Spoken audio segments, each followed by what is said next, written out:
Hello students, welcome to new video. पिछले video में हमने त्रिभुज की एक महत्वपूर्ण थ्योरम पढ़ी थी और जिसको हमने कहा था आधारभूत आनुपातिकता प्रमेय, थेल्स प्रमेय या बेसिक प्रोपोर्शनैलिटी थ्योरम। और आज हम पढ़ेंगे इसी पार्ट से दो और प्रमेय, और उनमें से पहली है समरूप त्रिभुजों के क्षेत्रफल संबंधी प्रमेय।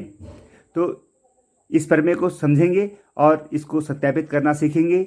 स्टूडेंट्स, या तो थेल्स प्रमेय आपके पास परीक्षा में आएगी या फिर ये प्रमेय परीक्षा में आएगी। तो इन दोनों को अगर आप पिछले पेपर्स को देखें, एक बार थेल्स प्रमेय पूछ जाती है तो एक बार ये वाली प्रमेय पूछ जाती है। तो आपको दोनों प्रमेय तैयार करके रखनी है, जिससे कि इन दोनों में से कोई भी प्रमेय प्रूफ करने के लिए आए तो उसको आप आराम से सत्यापित कर सको। तो स्टेटमेंट है, दो समरूप त्रिभुजों के क्षेत्रफलों का अनुपात उनकी संगत भुजाओं के अनुपातों के वर्ग के बराबर होता है। या इसको इंग्लिश में इस तरह से कहेंगे, the ratio of areas of two similar triangles is equal to the square of ratio of their corresponding sides. तो अब हमें इनको सत्यापित करना है। तो सबसे पहले हमें लिखना होगा दिया है, आपको दिया गया है दो ट्राइंगल हैं। इस ट्राइंगल को लिखते हैं हम ट्राइंगल ए बी और सी, और इसी प्रकार से ये वाला ट्राइंगल हो जाएगा ट्राइंगल पी क्यू और आर। और क्या दे रखा है, ये दोनों ट्राइंगल क्या हैं, सिमिलर ट्राइंगल हैं या समरूप हैं। तो हम लिखेंगे दिया है triangle A B C is similar to triangle P Q R. और स्टूडेंट्स, अगर ट्राइंगल सिमिलर होंगे तो उनकी क्या क्या प्रॉपर्टीज होंगी कि ये वाला एंगल यानी एंगल बी और एंगल क्यू दोनों बराबर होंगे, करस्पॉन्डिंग एंगल ए और पी बराबर होंगे, और इसी प्रकार सी का करस्पॉन्डिंग एंगल होगा आर। तो कोण तो बराबर होंगे, और भुजाओं में जो अनुपात है, करस्पॉन्डिंग साइड्स का जो अनुपात है वो भी बराबर होगा। तो करस्पॉन्डिंग साइड्स कैसे लेंगे, अगर हम ए बी इसकी साइड ले रहे हैं तो इसकी साइड लेंगे पी क्यू। तो हम लिखेंगे कि ए बी का रेशियो पी क्यू के साथ उतना ही होगा जितना कि दूसरी साइड यानी बी सी का रेशियो क्यू आर के साथ होगा। B C upon Q R is equal to, तीसरी साइड क्या है, अगर हम इसकी साइड लेंगे ए सी तो दूसरा त्रिभुज की करस्पॉन्डिंग साइड होगी पी आर। तो हम लिख सकते हैं ए सी अपॉन पी आर। ये चीज़ हमको दी गई है और हमें क्या सिद्ध करना है, हमें सिद्ध करना है कि इनके क्षेत्रफलों का अनुपात इनकी संगत भुजाओं के वर्गों के अनुपात के बराबर होता है। यानी हम लिख सकते हैं यहाँ पे कि जो हमें प्रूव करना है,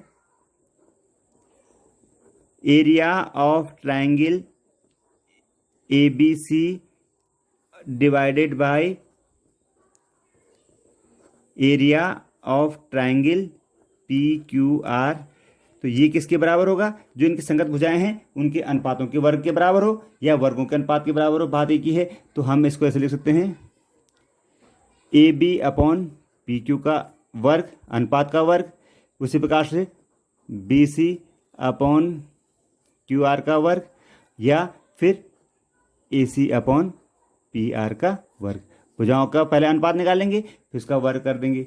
या इसको हम इस तरह से भी लिख सकते हैं कि ए बी का वर्ग इस त्रिभुज की पहली भुजा का वर्ग और उसी के संगत भुजा के वर्ग का अनुपात, या फिर बी सी का वर्ग और क्यू आर के वर्ग का अनुपात और ए सी और पी आर के वर्ग का अनुपात।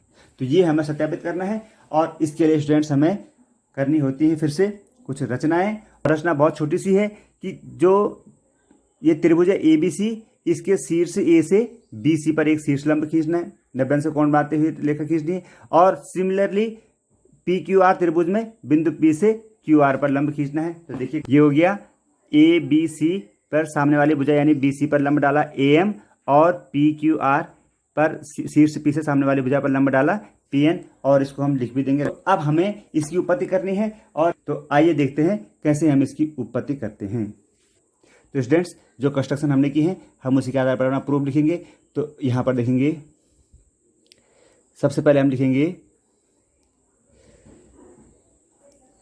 इन triangle A M B and triangle P N Q.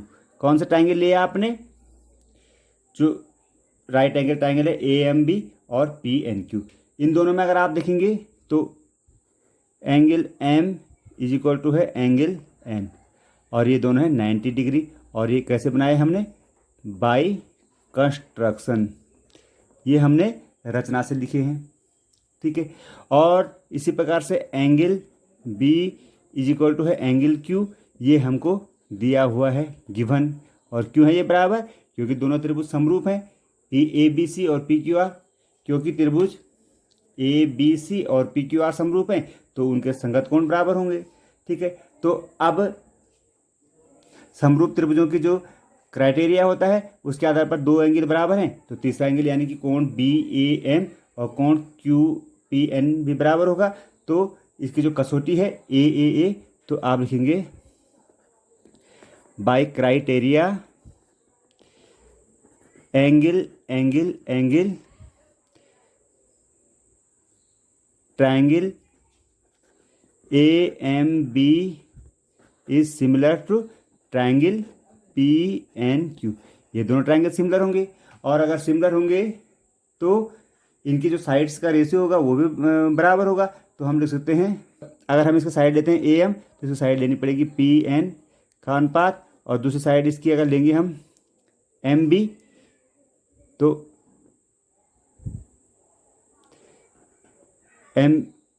MB का अनुपात NQ के बराबर होगा। और तीसरी साइड होगी इसकी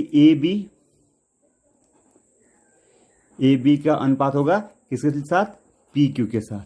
तो ये हो गई आपकी इक्वेशन नंबर 1। अब स्टूडेंट्स हमने ये लंब इसलिए खींचा है कि हमें इन दोनों त्रिभुजों का क्षेत्रफल निकालना है और क्षेत्रफल होता है उसका आधार गुणा गए base, half into base into height, ठीक है। तो हम आप लिखेंगे यहाँ पर एरिया ऑफ ट्रायंगल ABC और upon area of triangle PQR।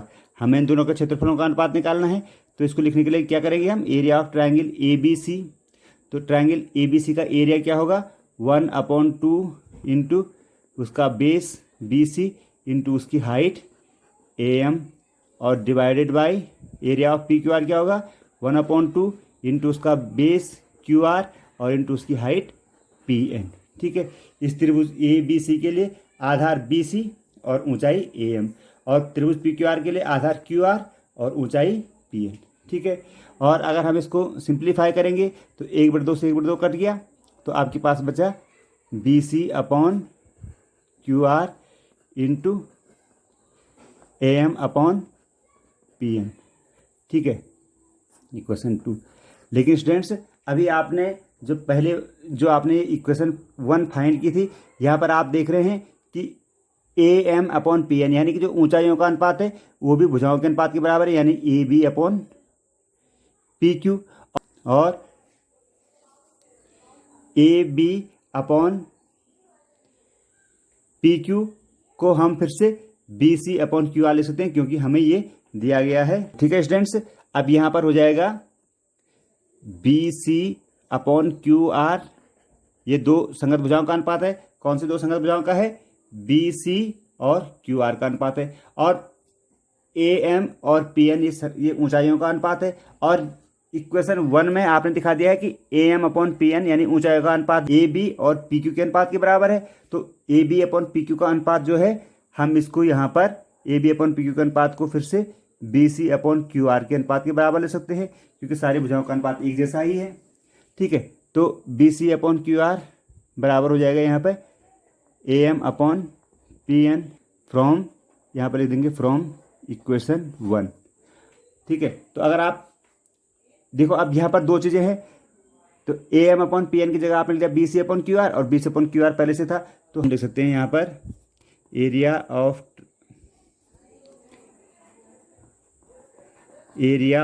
Triangle ABC upon area of triangle PQR is equal to BC upon QR into AM upon AN की जगह फिर से BC अपॉन QR और BC upon QR into BC upon QR बराबर हो जाएगा BC upon QR का square. और ये हमें प्रूव करना था। और चूंकि त्रिभुज की तीनों भुजाएं समरूप हैं क्योंकि दोनों त्रिभुज समरूप हैं तो जो BC अपॉन QR का अनुपात है वही दो अन्य संगत भुजाओं के अनुपात के बराबर हो जाएगा। तो हमारा प्रूफ हो गया सही। तो हम लिख सकते हैं फाइनली BC अपॉन QR का होल स्क्वायर लिख सकते हैं, या BC अपॉन QR का अनुपात वही है जो AB और PQ का अनुपात है, तो आप AB अपॉन PQ का होल स्क्वायर भी लिख सकते हैं, और इसी प्रकार AC अपॉन PR का होल स्क्वायर भी लिख सकते हैं। यही हमें प्रूफ करना था, तो ये हो गया प्रूव्ड। ठीक है। कई बार क्वेश्चन क्या होता है स्टूडेंट्स कि आपके पास प्रश्न इस तरह से दिया होता है कि जो समरूप त्रिभुज हैं उनके क्षेत्रफलों का अनुपात संगत भुजाओं के अनुपात के वर्ग के बराबर होता है, या फिर अगर संगत भुजाएं नहीं दिए होंगे तो दिया होगा संगत ऊंचाइयों के वर्ग के बराबर होता है। तो इसके लिए हमें क्या लिखना पड़ेगा, संगत ऊंचाइयों का वर्ग। तो देखिए यहाँ से आपने लेना है सवाल को, आप जानते हैं कि संगत ऊंचाइयाँ हैं AM और PN, तो AM और PN का अनुपात, ठीक है, और BC और QR का अनुपात बराबर है। तो जब आप संगत भुजाओं के अनुपात के बराबर सिद्ध करना है तो ऊंचाइयों के अनुपात को भुजाओं के अनुपात के बराबर लिख देंगे, यानी AM अपॉन PN बराबर लिख देंगे BC अपॉन QR। और इस इक्वेशन में, इक्वेशन 2 में अगर संगत ऊंचाइयों के अनुपात के बराबर लिखना है तो जहां पर भुजाओं का अनुपात रखा है BC अपॉन QR की जगह भी AM अपॉन PN लिख लेंगे। तो हम इसको ऐसे भी लिख सकते हैं बराबर BC अपॉन QR की जगह भी लिख देंगे AM अपॉन PN, क्योंकि समीकरण 1 में हमने पढ़ रखा है BC अपॉन QR बराबर AM अपॉन PN। तो हम इसको भी लिख सकते हैं area of triangle ABC upon area of triangle PQR is equal to AM upon PN का होल स्क्वायर, या उनकी संगत ऊंचाइयों के अनुपात का वर्ग, या संगत ऊंचाइयों के वर्गों का अनुपात। तो ये दो थ्योरम आ जाती हैं। तो इस तरह से आप इनको हल कर सकते हैं। तो आशा है आप समझ गए होंगे। और अब हम बात करते हैं पाइथागोरस प्रमेय की, जिसको आप बहुत अच्छी तरह से जानते हैं, लेकिन आज हम उसका सत्यापन करना भी सीखेंगे। स्टूडेंट्स, पाइथागोरस प्रमेय का स्टेटमेंट है, किसी समकोण त्रिभुज में कर्ण पर बना वर्ग शेष दो भुजाओं पर बने वर्गों के योग के बराबर होता है, या in a right angle triangle the square of the hypotenuse is equal to the sum of the square of other two sides. तो इसको आप बहुत अच्छी तरह से जानते हैं, और जब आप इसको प्रूफ करेंगे तो सबसे पहले आपको लिखना पड़ेगा, दिया है कि समकोण त्रिभुज है ABC और इसका कोण समकोण है, तो हम लिख सकते हैं समकोण त्रिभुज ABC में कोण B बराबर है 90 डिग्री। यानी अगर कोण B बराबर 90 अंश है तो आप समझ जाएंगे कि समकोण के सामने की भुजा होती है कर्ण, यानी AC हो गई कर्ण, और अन्य दो भुजाएं हो गई AB और BC। अब हमें सिद्ध क्या करना, जो कर्ण का भुजा का वर्ग है यानी AC का जो वर्ग है AC वर्ग बराबर अन्य दो भुजाओं के वर्गों का योग, यानी AB का वर्ग प्लस BC का वर्ग। स्टूडेंट्स, इसको लिखने का तरीका कई बार ये भी हो जाता है, हम इस तरह से भी लिख सकते हैं इसको, AC का वर्ग बराबर AB का वर्ग और प्लस BC का वर्ग, राइट।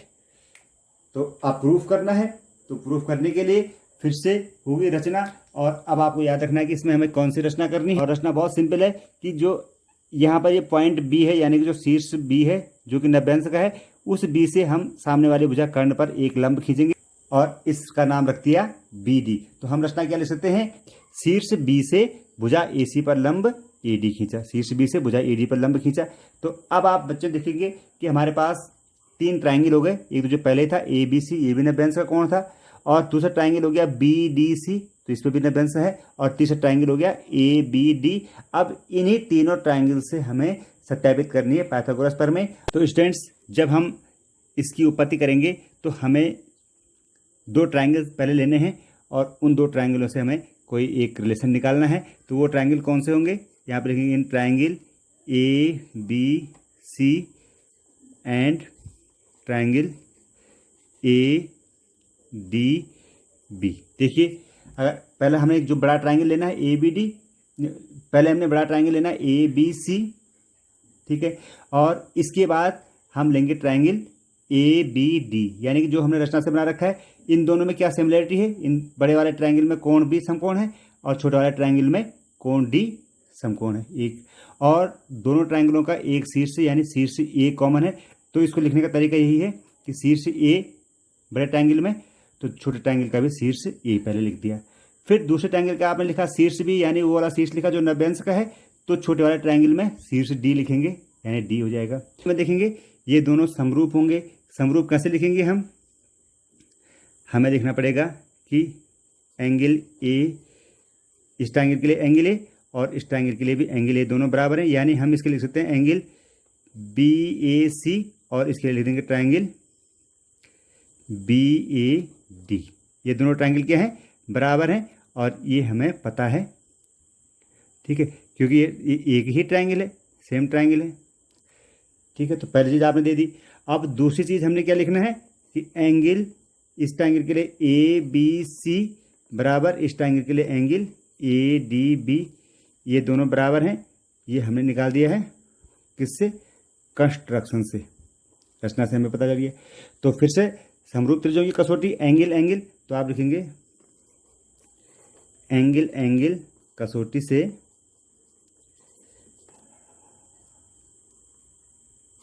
ट्रायंगल ए बी सी समरूप है ट्रायंगल ए डी बी। और अगर ये समरूप हैं तो इनकी भुजाओं का जो अनुपात है वो भी बराबर होगा। यहाँ से अगर हम बड़े त्रिभुज के लिए लिखें तो बड़े त्रिभुज की साइड ए बी का अनुपात छोटे त्रिभुज की साइड क्या हो जाएगी, बड़े त्रिभुज की साइड ए बी ले रहे हैं तो छोटे त्रिभुज के लिए बड़ी साइड लेनी पड़ेगी ए डी। ए बी और ए डी का अनुपात जो है, अब दूसरी साइड अगर हम ले रहे हैं तो हो जाएगी, बड़े त्रिभुज के लिए साइड लेंगे ए सी, तो बड़े त्रिभुज की साइड अगर हम ए सी ले रहे हैं तो छोटे त्रिभुज की साइड क्या हो जाएगी, देखो यहाँ देखेंगे ए सी यानी पहला और लास्ट वाला ले रहे हैं तो छोटे त्रिभुज के लिए पहला और लास्ट वाला लेंगे तो ए सी अपॉन साइड क्या हो जाएगी इसकी ए बी, ठीक है। और इसको अगर हम क्रॉस मल्टीप्लाई कर दें तो हमें क्या मिल रहा है, हमें मिल जाएगा यहाँ पर क्रॉस मल्टीप्लाई करेंगे तो ए बी को ए बी से मल्टीप्लाई करेंगे तो हम लिख देंगे ए बी का स्क्वायर बराबर यहाँ से हो जाएगा ए सी इंटू ए डी। ये पहला रिलेशन बन गया, ठीक है, पहले दो त्रिभुजों को लेकर के, ठीक है। तो इस त्रिभुज से जैसे हमने ए बी का स्क्वायर निकाला, फिर हम बड़े त्रिभुज के साथ छोटे त्रिभुज के साथ निकालेंगे तो वहाँ से निकल जाएगा बी सी का स्क्वायर और फिर उन दोनों को जोड़ देंगे तो आपको अपना आंसर मिल जाएगा। तो देखते हैं कैसे होगा। तो लिखेंगे हम ट्रायंगल ए बी सी और ट्रायंगल सी डी बी में, अगर आप इन दोनों ट्रायंगल्स में देखते हैं तो क्या है, भुजाओं का दोनों ट्रायंगल फिर से समरूप दिखाएंगे। समरूप दिखाने के लिए तरीका फिर से वही कि अब यहाँ देखो कोण सी, बड़े वाले ट्रायंगल के लिए कोण सी और छोटे वाले ट्रायंगल के लिए भी कोण सी, दोनों एक ही हैं, यानी कोण सी, और इसको लिख देंगे हम कॉमन या उभयनिष्ठ, कॉमन एंगल है। और दूसरा बड़े वाले ट्रायंगल के लिए एंगल बी और छोटे वाले ट्रायंगल के लिए एंगल डी, ये 90 डिग्री है और ये हमने कंस्ट्रक्शन कर रखी है, ठीक है। तो फिर वही क्राइटेरिया ए से, तो क्राइटेरिया ए से फिर दोनों त्रिभुज हो जाएंगे, त्रिभुज ए बी सी और त्रिभुज बी डी सी, ये दोनों क्या हो जाएंगे, समरूप। और समरूप त्रिभुज जाएंगे तो फिर भुजाओं का अनुपात, लेकिन आप किस भुजा का स्क्वायर निकालना है आपने, जो भुजा बी सी है तो बी सी का स्क्वायर, यहाँ से बी सी के साथ अनुपात लिखेंगे हम, तो बी सी का अनुपात अगर हम इस त्रिभुज की ले रहे हैं भुजा तो इस त्रिभुज की भुजा का होगा डी सी की भुजा ली पहले हमने बी सी, तो इसकी भुजा ली डी सी। अब हम इसकी भुजा को लेते हैं ए सी, तो बड़े त्रिभुज की भुजा ले ली हमने ए सी यानी जो कर्ण वाला है, तो इसकी भुजा भी हो जाएगी पी सी, ठीक है, तो बी सी हो गई। अब आप क्रॉस मल्टीप्लाई करो फिर से, ठीक है, तो आप लिख सकते हैं और क्रॉस मल्टीप्लाई करेंगे तो बी सी का स्क्वायर बराबर यहाँ हो जाएगा ए सी और इंटू डी सी, ये हो गया रिलेशन 2। अब हमें क्या करना है, जो रिलेशन 1 है ये वाला और जो रिलेशन 2 है ये वाला, इन दोनों को जोड़ देंगे। अगर इन दोनों को जोड़ेंगे तो देखो लेफ्ट हैंड साइड में यहाँ है ए बी स्क्वायर और यहाँ है बी सी स्क्वायर, तो इन दोनों को जोड़ेंगे तो आप लिख देंगे ए बी का स्क्वायर प्लस बी सी का स्क्वायर बराबर, राइट हैंड साइड में अगर आप लिखते हैं तो आप क्या लिख देंगे, इसके राइट हैंड साइड में ए सी इंटू ए डी, तो हो जाएगा ए सी इंटू ए डी, ठीक है, और प्लस इसके राइट साइड में है ए सी इंटू डी सी। अब आप यहाँ देख रहे हैं कि यहाँ पर A C into A D plus A C into D C, तो ए सी दोनों में कॉमन आ रहा है, तो आप इसको लिख सकते हैं यहाँ ए सी कॉमन ले लेंगे, तो यहाँ ब्रैकेट में बचेगा, यहाँ से बचेगा ए डी और प्लस यहाँ से बचेगा डी सी। अब आप इस ट्रायंगल में देखेंगे तो ये साइड है यहाँ पर है ए डी और ये है डी सी। ए डी और डी सी को जोड़ते हैं तो फिर से आपको क्या मिल जाएगा, फिर से मिल जाएगा आपको ए सी। तो हम यहाँ पर एक बार ए सी तो पहले से ही है और ब्रैकेट खोलेंगे तो गुणा का चिन्ह लगाएंगे, A D plus D C की जगह फिर से लिख देंगे ए सी और ये हो जाएगा ए सी इंटू ए सी, तो ये जाएगा फिर से ए सी का स्क्वायर। तो अब हमारे पास प्रूफ हो गया कि ए बी का वर्ग प्लस बी सी का वर्ग बराबर ए सी का वर्ग, यानी कि लंब का वर्ग धन आधार का वर्ग बराबर हो गया कर्ण का वर्ग, और ये हो गया प्रूव्ड। राइट, तो आशा है आप समझ गए होंगे। और अब इन पर बहुत सारे प्रश्न आते हैं, तो कोई एक प्रश्न मैं लेता हूँ पाइथागोरस प्रमेय पर, और उसी के तरह के बहुत सारे प्रश्नों को आप खुद हल कर लेंगे। एक्सरसाइज 6.5 का क्वेश्चन नंबर 2 है, in triangle P Q R angle P equal to 90 degree तथा पी एम और क्यू आर एक दूसरे पर लंब हैं, तो आपको दर्शाना है P M square equal to Q M into M R. यानी कि जो त्रिभुज है पी क्यू आर, तो इसमें ये वाला कोण 90 डिग्री है, कोण पी, और पी से ही एक परपेंडिकुलर ड्रॉ कर रखा है क्यू आर पे पी एम। तो हमें ये दिखाना है कि जो ये पी और एम यानी जो हाइट है इसका स्क्वायर क्यू एम यानी क्यू एम और एम आर के मल्टीप्लाई के बराबर है। तो देखेंगे फ्रेंड्स, तीन एंगल फिर से हो गए, तो आप इनको पहले समरूप दिखाएंगे और कर सकते हैं। तो हम लिखेंगे, पहले आप एक बड़े त्रिभुज से छोटा त्रिभुज लेंगे, तो आप लिखेंगे in triangle Q P are में क्यों लिख रहा हूँ, क्योंकि जिससे कि 90 डिग्री का एंगल बीच में है। In triangle Q P are and triangle, अब हम जो छोटा वाला ट्रायंगल लेंगे तो क्यू पहले लिखेंगे और अपना बेंस का कोण यानी एम लिखेंगे और फिर लिखेंगे क्यू। ठीक है, तो ये दोनों क्या हैं, समरूप हैं, और समरूप हमने पहले ही दिखा रखे थे। समरूप हमने कैसे दिखा रखे थे, क्योंकि यहाँ पर आप ये भी शो कर सकते हैं कि angle Q is equal to angle Q and angle P is equal to angle M, तो इसलिए triangle Q P R is parallel to triangle Q M P. तो ये इक्वेशन 1 हो गई। इसी प्रकार से अगर हम एंड सिमिलरली लिख देंगे, हम सिमिलरली ट्रायंगल बड़ा वाला ट्रायंगल फिर से लेंगे अगर हम, तो यहाँ लिखेंगे क्यू पी आर। अब यहाँ पर देखेंगे कि इस ट्रायंगल का जो आर है और जो दूसरा वाला ट्रायंगल है पी एम, तो उसका आर कॉमन है, तो उस ट्रायंगल को हम लिखेंगे इस तरह से, क्यू की जगह लिखेंगे पी और जो समकोण है उसको लिखेंगे एम और आर की जगह आर ही आ जाएगा, यानी कि यहाँ पर आर और यहाँ भी लास्ट में आर आएगा। ये दोनों समरूप होंगे। तो स्टूडेंट्स, अब अगर हम देखेंगे कि triangle P Q P are और क्यू पी एम समरूप हैं और यहाँ पर ट्रायंगल क्यू पी आर और पी एम आर भी समरूप हैं, तो इन दोनों रिलेशंस में लेफ्ट हैंड साइड बराबर है तो राइट हैंड साइड भी बराबर होगी। तो हम लिख सकते हैं यहाँ से कि ट्रायंगल जो क्यू पी आर था ये समरूप है ट्रायंगल क्यू एम पी के, तो और यही ट्रायंगल समरूप है पी एम आर के। तो अब हम समरूप त्रिभुजों की जो प्रॉपर्टी है वो इन दोनों ट्रायंगल्स में लगाएंगे क्यू एम पी और पी एम आर में। तो अब आप यहाँ देखेंगे कि इसके जो साइड से इसके साइड लेंगे अगर हम क्यू एम और इसका रेशियो लेंगे इसके साइड से पी एम, ठीक है, तो इज इक्वल टू अब इसके साइड का जो रेशियो लेंगे एम पी, तो या पी एम एक ही चीज़ हो गई, और इसके साइड का रेशियो लेंगे एम आर। अब इनको क्रॉस मल्टीप्लाई कर देंगे तो जाएगा Q M into M R और ये P M into P M, तो हम इसको लिख देंगे पी एम का square is equal to Q M into M R, और यही हमें प्रूफ करना था। तो स्टूडेंट्स, इस वीडियो में फिलहाल इतना ही। त्रिभुज वाले पार्ट से कुछ और भी प्रश्न आते हैं जो 3 नंबर में आते हैं, और इनके लिए मैं जल्दी ही एक नया वीडियो ले रहा हूं जिसमें हम पढ़ेंगे हॉट्स यानी हायर ऑर्डर थिंकिंग स्किल्स वाले प्रॉब्लम्स को कैसे सॉल्व करते हैं। तो आप उस वीडियो को ज़रूर देखिएगा और पढ़ते रहें, अपनी तैयारी करते रहें और अपनी परीक्षा में अच्छे अंक लाएँ। तो मिलते हैं जल्दी ही, तब तक के लिए गुड बाय।